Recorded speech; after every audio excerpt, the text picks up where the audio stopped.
Many ferry riders may believe that the missing crew member, in some cases, is someone they're used to seeing on board, directing drivers on the car deck or working in the passenger cabin. But many times it's a below deck worker down in the engine room. That's what forced cancellations on the Bainbridge Island route. An oiler couldn't make it to work, so dispatch had to find someone to come in. And that's usually someone who's willing to work on their day off. We do our best down here to keep the boat running, and it might be like rebuilding the main engine. This crew works 84 hours a week, so there's not much room for overtime. People are working so much overtime, they're not always available to work these extra shifts. They're getting kind of burned out. Eric Wing with the union that represents these workers tells me Washington State Ferries could address burnout with better wages. And assistant engineer Peter Shelton tells me he doesn't think upper management fully understands what this below-deck crew really does. The reality is, without some of these good guys down here pulling long hours and doing what we got to do to make it happen, we'd miss more sailings. And the head of State Ferries, Steve Nevy, a few weeks ago told me that they really are getting people to apply for jobs. It's just a matter of getting them trained up and ready to go in some of those more specialized positions. But right now, the union that represents Shelton and the others below deck is at an impasse with the state on negotiating a new contract. They are now in arbitration. State Ferries tells me they expect the arbitrator to come to a decision by the end of September. In Seattle, Denise Whitaker, KOMO News. Well, we are just a few days away from the busy holiday weekend, and Washington State Ferries are already behind schedule. Staff canceled a couple sailings today because of more crew shortages. I spoke with Denise Whitaker about what was behind these issues. Well, Denise, thanks so much for being with us here in ARC Seattle tonight. So we're talking about Washington State Ferries already had a cancellation today, and we're talking about delays going into the Labor Day weekend with so many people out there traveling.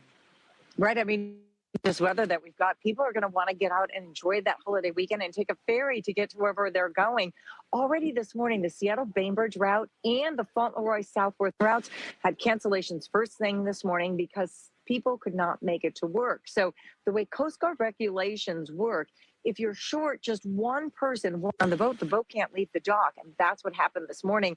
On the Seattle Bainbridge route, they were missing an oiler. Now, this is a position, someone on the boat that you are when we're taking one of these ferries. And that's because they're down in the engine room, making sure, as we would want them to, that everything is running smoothly and going along as it.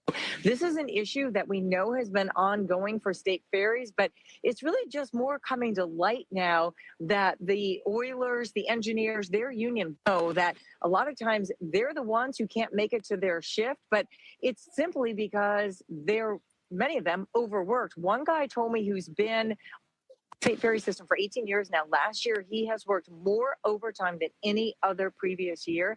And it's a lot of extra work that these guys are doing right now. Tell me where this union contract stands. Well, right now they are at an impasse. They haven't been able to come to any sort of an agreement. So they are arbitration. So that arbitration started last Friday. They had their first meeting. Their second meeting is tomorrow. The third meeting is next Friday. And then Washington State Ferries tells me the hope is that the arbitrator can come to some sort of a decision by September 24th. And the union today tells me that they just need a better livable wage and that would certainly help recruitment, retention, and overall morale of the people who are working. Okay, Denise, thanks for the update. Thanks for all the great information tonight. And as always, thanks for being with us here in ARC Seattle. We appreciate it. Absolutely. And State Ferry says they're doing all they can to keep the boats running on time now and throughout the holiday weekend. Anyone taking a ferry for the holiday will need to arrive extra early to drive on board. And that brings us to tonight's Pulse Poll. Here's the question we're asking this evening. What do you think is the biggest issue facing the Washington State ferry system? You can see a majority of people here. 60% say crew shortages, 24% say maintenance issues, 9% say cost, only 7% say wait times. To vote right now, scan the QR code there on your screen. We'll be sure to bring you the latest results later on in the show.